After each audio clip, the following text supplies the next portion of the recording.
Okay, this time, magluluto naman tayo ng tinola for lunch. Okay? So, let's go.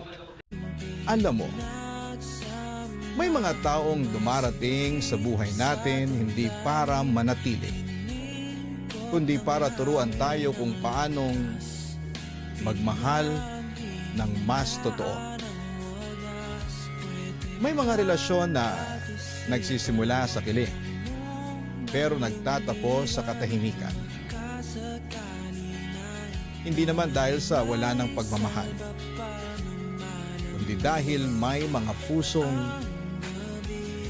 napagod ng maghintay. Minsan iniisip natin,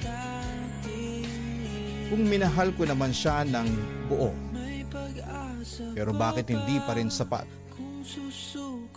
Pero ang totoo, hindi lahat ng mahal mo ay handang magmahal pabalik sa parehong paraan. May mga taong mahal ka, pero hindi pa marunong magpahalaga.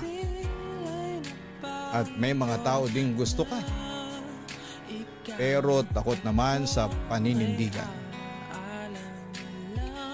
At masakit yon, dahil ikaw handang lumaban, habang siya ay handang umiwas. Pero alam mo kung ano ang mas masakit? Yung mahal mo pa, pero kailangan mo nang piliin ang sarili mo.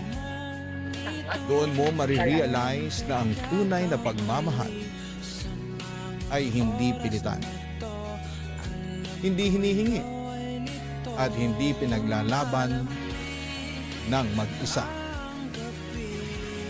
Ang tunay na pag-ibig ay parehong lumalaban, parehong natatakot, pero parehong nananatili. Kaya naman kung iniwan ka, hindi ibig sabihin ay kulang ka.